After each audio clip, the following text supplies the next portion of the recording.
My name is Dylan Cross, and the last day I trusted them began like any other weekend getaway: mild banter, packed snacks, and an early morning drive through sunlit highways.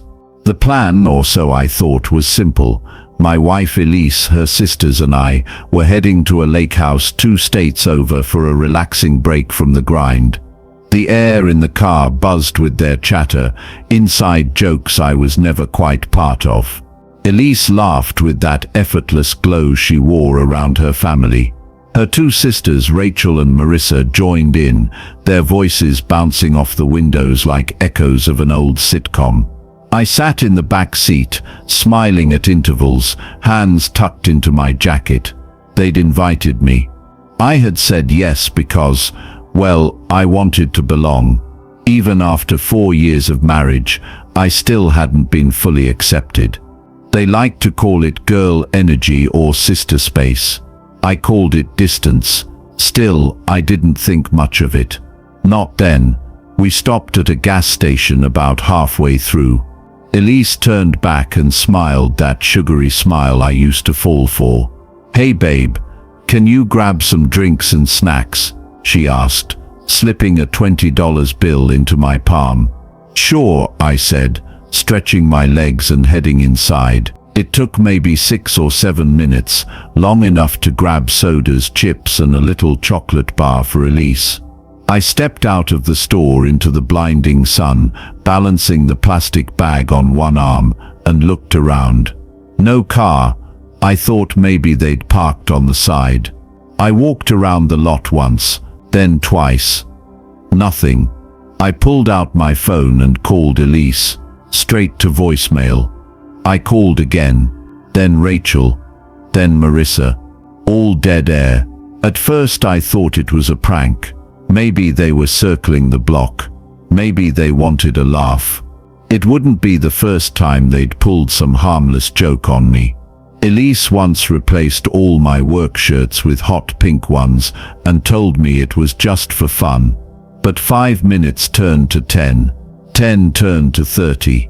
And the realization settled in my chest like wet cement.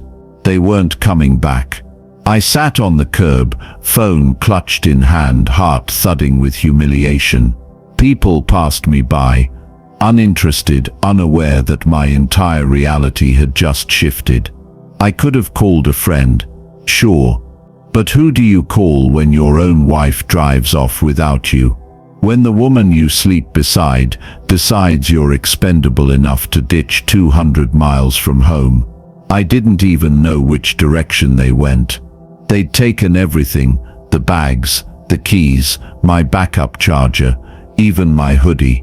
All I had was my wallet, my phone at 42%, and a hollow feeling in my gut. I sat there for another hour, refusing to cry, refusing to panic, just thinking. Not about how to get home. About whether I wanted to. Because something snapped in me that day, not loudly, not violently, but like a thread stretched too thin, giving way with a soft pop. And in that quiet break, I realized something.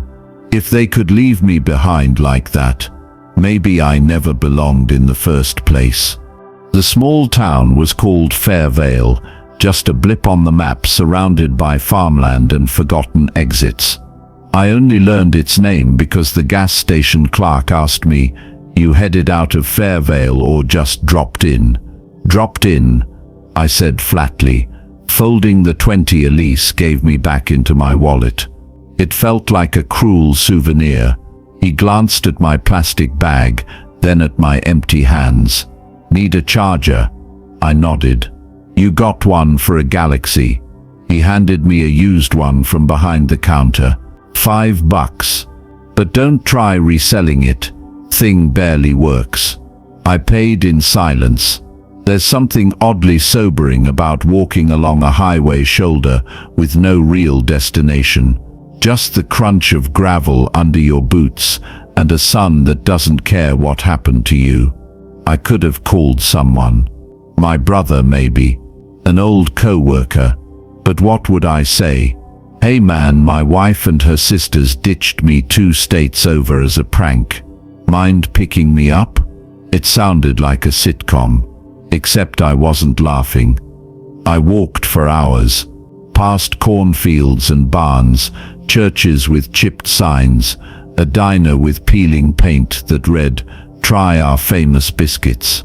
At one point, I stopped on a roadside bench near an old veterans memorial and just sat. Not because I was tired, but because I needed to think clearly, without their laughter echoing in my head. What kind of joke is it to abandon someone, to make them feel invisible, to humiliate them so thoroughly that they question not just their relationship, but their entire sense of self? I kept turning those questions over like loose screws in my hand. And then a new one came. What if I didn't go back? That thought scared me. Not because it was wild or impossible, but because it made sense. I had no children, no mortgage, no shared business or property. Elise had the house, and I had my tools, a small savings account, and the clothes on my back. Wasn't that freedom in disguise? If they saw me as disposable, what stopped me from vanishing? That night, I found a budget motel on the edge of the next town. $47 for a room with flickering lights and a humming mini fridge. I didn't care. I showered, shaved, stared at myself in the cracked mirror, and said aloud for the first time, "Don't go back." My voice sounded stronger than I expected.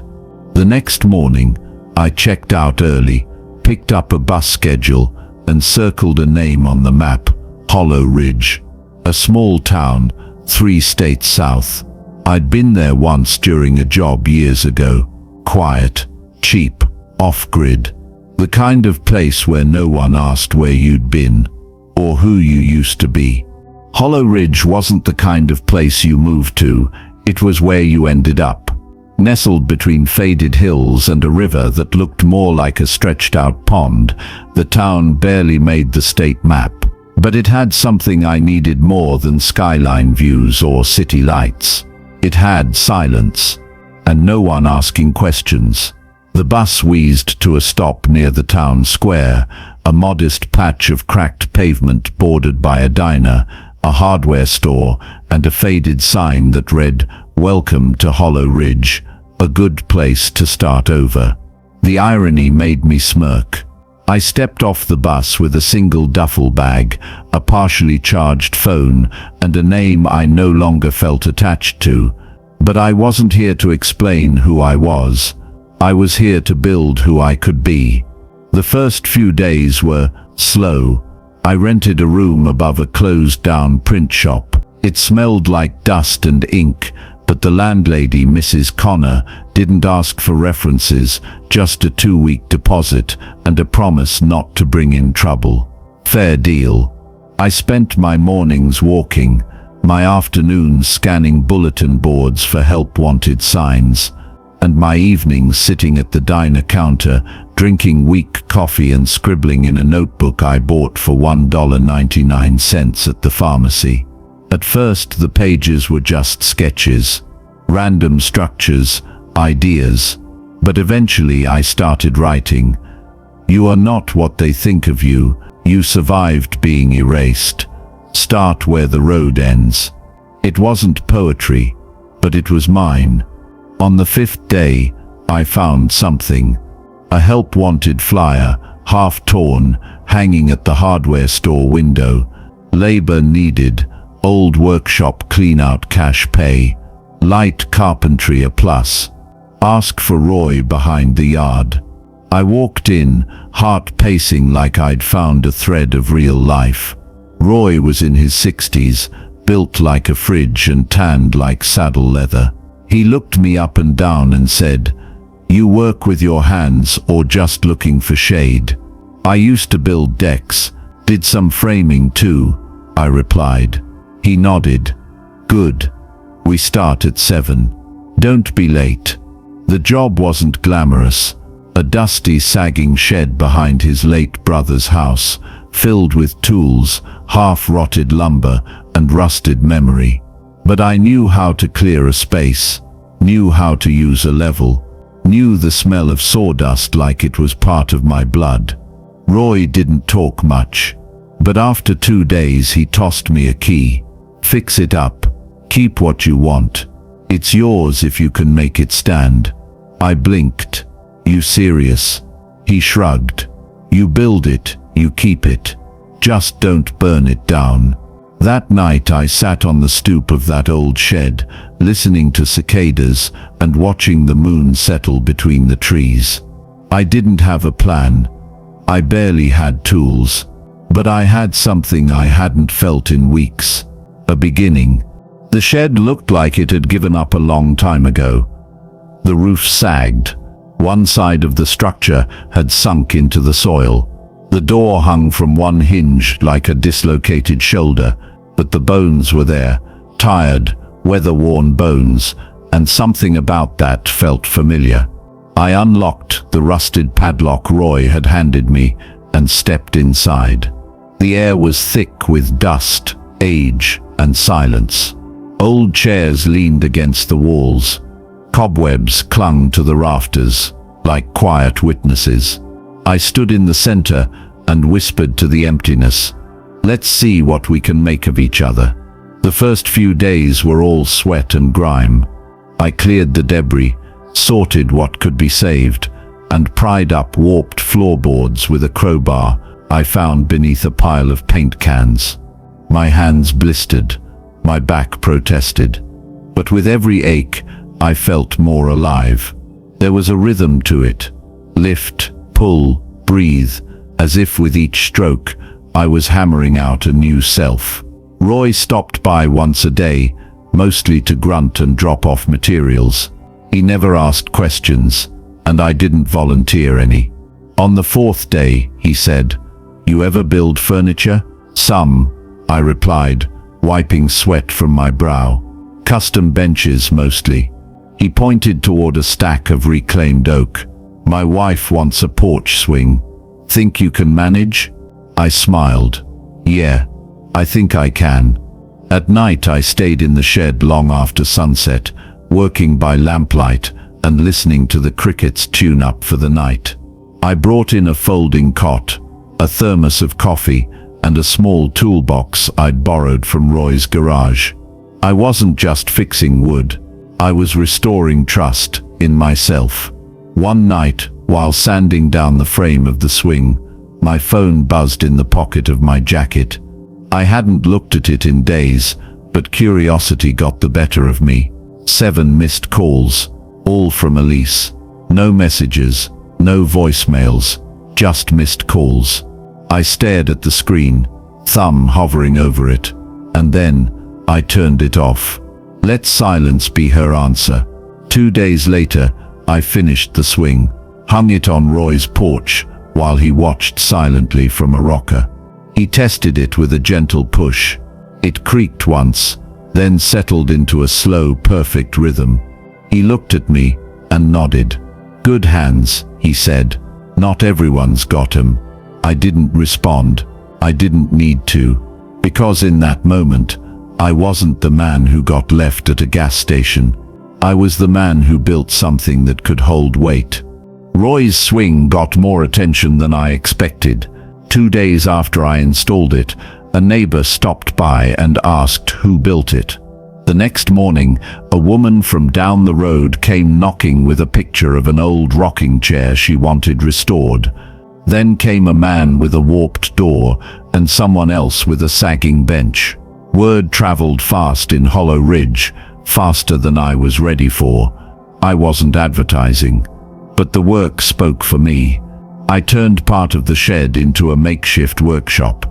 A table saw I'd fixed up, salvaged wood stacked in one corner, my sketches pinned to the wall with bent nails. It was rough, cramped, and always smelled faintly of stain, but it was mine. Some nights, I caught myself just standing there, looking around, not because I doubted it was real, but because I couldn't believe what had grown out of being abandoned. One evening, Roy came by with a box of old tools. "Belonged to my brother," he said. "He passed a few years back. Was good with his hands, like you. Maybe it's time these got used again." I opened the box like it was sacred. Inside were chisels, hand planes, a set of carving knives with worn wooden handles, and a square with the initials TC engraved near the grip. "I don't know what to say," I told him. He shrugged. "You already said it. With that porch swing." That night, I sanded and oiled each tool like I was preparing them for battle. Not against anyone, but for something. Something bigger than wood or nails. Something like self-respect. A few days later, a woman named Carol came by with a clipboard and a ponytail that looked like it hadn't moved in 10 years. She introduced herself as the coordinator for the Hollow Ridge Artisan Showcase, an annual town event where locals displayed their crafts and trades. "I've heard about your work," she said, flipping through a folder. "Furniture, custom repairs. People talk. We have a space open next month." I hesitated. "I'm not sure I'm ready for that." She smiled. "No one ever is, but that's never stopped the good ones." She handed me a flyer and walked away. That evening, I stared at the flyer for hours. Once upon a time, I'd been the guy who waited to be included, to be invited, to be allowed. Now, they were asking for me. Later, while locking up the shed, I saw a text flash on my phone's screen, a name I hadn't seen in weeks. "Elise, I know you probably hate me, but I miss you. Please call me." I stared at it, not with anger, not even with pain, just clarity. Because I wasn't the man she pranked anymore. I was someone I was learning to respect, and that was enough to not reply. The Hollow Ridge Artisan Showcase was held in the town library's courtyard, a modest space with ivy-covered brick walls and a wooden gazebo at its center. There were booths lined with hand-woven quilts, pottery, soaps, and carved wooden signs that said things like "Live, Laugh, Love," and "Bless this mess." My booth was near the back. I didn't have much, a simple table, a few framed photos of before and after builds, and a pair of pieces I had brought along, a reclaimed oak coffee table and a handmade rocking chair I'd carved from Roy's leftover pine. I wasn't nervous, not in the way I used to be, that quiet dread of not being enough. I'd built these things with my hands. I didn't need them to be masterpieces. I just needed them to be honest. People came, they stopped, they touched the grain of the wood. They asked questions about joinery, stain, the tools I used. Some just nodded and smiled. A couple took cards. One man even asked if I'd teach his teenage son. That offer alone nearly buckled my knees. But what I didn't expect was Elise. I saw her before she saw me, standing near the pottery tent, hands tucked into her coat sleeves. She hadn't changed much. Still polished, still poised. But her eyes, they didn't hold the same shine. She spotted me a moment later. Her posture stiffened. She made her way toward my booth slowly, like approaching an animal that might bolt. "Dylan," she said, almost like a breath. "Elise," I replied, nodding once. She looked around the booth, then at the chair. "You made this?" "I did." She ran her hand along the armrest, then looked up. "It's beautiful." "Thank you." There was a long silence between us. Not awkward, just loaded. Then she said it. "I'm sorry." I didn't flinch, didn't react. I just let the weight of it land. "I don't know why I went along with it," she continued. "It was supposed to be funny, a surprise moment. But when you didn't come back, I panicked. Then I justified it. We all did. Her voice cracked slightly. I just want you to know, I do miss you. I let her words hang there like fog, but I didn't reach for them. Instead, I gestured toward the chair. This is where I sit now. Not waiting, not apologizing for taking up space, just building what matters. She nodded slowly, a faint shimmer in her eyes. I understand. She left without asking for more, and I didn't watch her go, because just then, a little boy ran up to my booth with his father, eyes wide, pointing at the table like it was treasure, and I knelt down, smiled, and told him, everything you see here was once broken wood, but we fixed it, and now it holds weight. In the days after the showcase, the orders came slowly but steadily. A couple wanted matching nightstands. A retired teacher asked for a reading bench for her porch. A local shopkeeper requested a custom display case for hand-poured candles. Each request was small, almost insignificant, but to me they were blueprints of healing. The old shed behind Roy's place was no longer just a workspace. It had become something else, something that breathed with each project. I added shelving, cleaned the windows, even stenciled the words, crossworks above the doorway with black paint I found in Roy's garage. It was the first time I'd put my name on something without hesitation. Roy dropped by more often now, not to check, but to sit. We didn't talk much. We didn't need to. But once, after watching me plane a slab of maple, he cleared his throat and said, "You ever think about teaching?" I looked up, surprised. Teaching? There's a couple high school kids I know. Trouble sticking to the classroom. Good with their hands. Thought maybe you could show them what to do with it. I paused, then nodded. Yeah, I think I could do that. Because somewhere between the sawdust and silence, I had found something stronger than revenge. I'd found worth. That weekend, I hosted 2 teenagers, Jake and Malachi, for an afternoon build. Just a birdhouse. Nothing fancy. But the way they held the nails, measured twice, watched closely when I demonstrated, that meant something. Not long ago, I was the one left behind at a gas station. Now I was helping others build something steady beneath their feet. On a quiet Sunday evening, I received an email. No subject line, just this: "I saw your name online. Didn't expect to. You really made something for yourself. We don't deserve to hear from you, but if you ever want to talk, I'll be here. Rachel, Elise's sister. The one who laughed the hardest when they left me behind." I didn't reply. I archived the message and closed the laptop, not out of bitterness, but because I had finally realized they didn't need to understand what I'd built. It wasn't for them. The next morning, I opened the shed early, flipped the sign from closed to open, and poured myself a cup of black coffee. The birds outside were already awake, chirping like tiny machines. As I stood in the doorway, sunlight pouring in through the trees, I felt it, that strange, beautiful thing I'd chased for so long.